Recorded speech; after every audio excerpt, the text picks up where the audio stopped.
Well, it's not often I do two special reports in one day, but Florida and Georgia is keeping me on my toes on this December 10th, 2025. So, welcome, CLSB Politics. Sean Briscoe speaking here.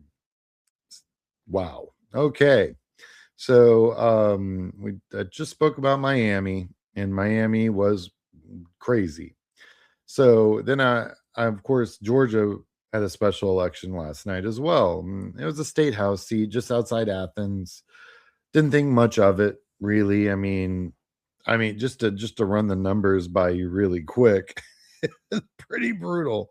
Um, so just to kind of give you an idea of where the Democrats have been in this seat, uh, of course, it's been gerrymandered a little bit, but so we'll just start in 2022.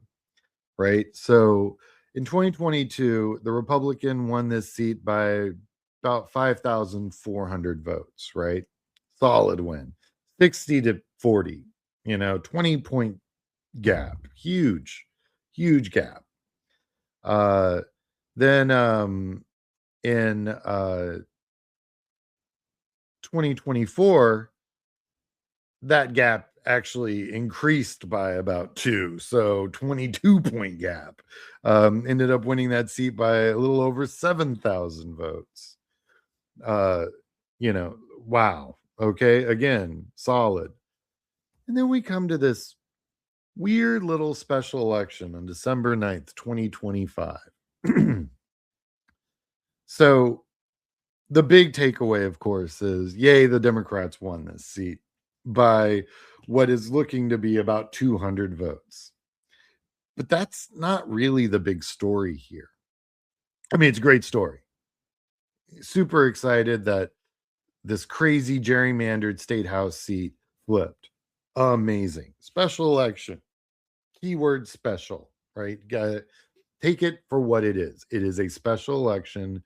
You cannot draw any real conclusions as to how the rest of those state house seats with a 20-point margin are going to go.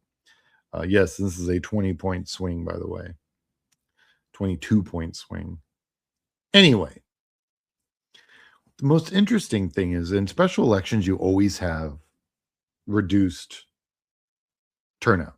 That's just, it always is because it's an off weird site. Who votes in December? I mean, just always rando weird stuff, right? Odd year, December election, May election. They're always, these special elections are always just bizarre. In this election, only 11,549 people participated, which is like a third the normal level, right? So 7,000 Democrats didn't bother to show up, which is like a lot. You're like, 7,000 Democrats, that's a ton of Democrats. It is a lot of Democrats. But the most important thing is that 14,000 Republicans didn't bother to show up. So twice the number of Republicans didn't show up as Democrats who didn't show up. That, I think, is the big takeaway for this election. The fact that twice the number of Republicans didn't show up as Democrats showed up. I mean, that is, I was just talking to my friend on the phone. We were just talking about this race. This is why I'm doing this video. Shout out to Pat. That's the big takeaway in my mind. Why aren't the Republicans showing up? At least at the same level as the Democrats. Or put this way, why are the Republicans and Democrats not showing up at different levels? I guess is probably the best way to look at that. And I know a lot of it has to do with being a special election. That's cool. That means that, that's fine. But twice the number? That seems uncharacteristic. And I think bodes very poorly for the GOP moving forward.